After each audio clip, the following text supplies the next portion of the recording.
ମୁଁ କାଲି ଯାଇଥିଲି କଟକ ବାଲିଯାତ୍ରା ସେଠି गोटे बहुत बढ़िया जिनसटे देखली राज्य सरकार ऑफिसर माने फूड सेफ्टी ऑफिसर माने जाई हो बासी खाद्य को काढ़ी फोपड़ा फोड़ी करते किंतु ये सही ऑफिसर माने वर्षक 365 दिन ऑफिस रे बसी घुंगुड़ी मारे आउ जोटी देखिए छोटकाटिया दुकानी किसी करते गुपचुप बेला हो चाट बेला हो कि अंडा रोल बेला हो भेज बेला हो कि जहाँ भी हो ये जाए पहुंची जीवे सेठी बाबूंकर रुबावटी देखेबे आमे आसीगलु खाद्य जांच करूँ अयो नीलज पल तुमको टे लज्जाश्रम लगुनि ना 365 दिन भितर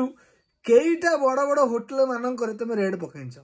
फ्रिज रे थिबा जिनस को नष्ट कर आग यहाँ तुम मान प्रश्न आउ जेबे जनसाधारण माने जागृत हेबे तुम मान राजरास्त ठिया ठिया एमती प्रश्न करेंगे तुम 365 दिन शोल कौटी तुम मैंने आज आसिक एमती प्रकार चित्कार करुच जो बड़ बड़ होटेल मैंने ना नौंती खाद्य से विषाक्त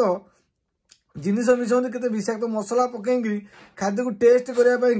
माने जिनस सब नष्ट कर जिन तुम आलोचना केबे अच्छी केबे कहीं तो मीडिया माध्यम आसी बसिक केबे तो ओडिशार जनसाधारण मान सचेतन करौन किंतु जो गोटे गरीब लोकटा से सी तार परिवार प्रतिपोषण कर तुम से पलि आसो आम खाद्य नष्ट करुँ ये बासी खाद्य अच्छी देखिए बड़ बड़ होटेल मान थे पशिकी बासी खाद्य नष्ट कर देखेल नाई तुम से जीवा पूर्व तुम पकेट टी गरम कर दौंती आज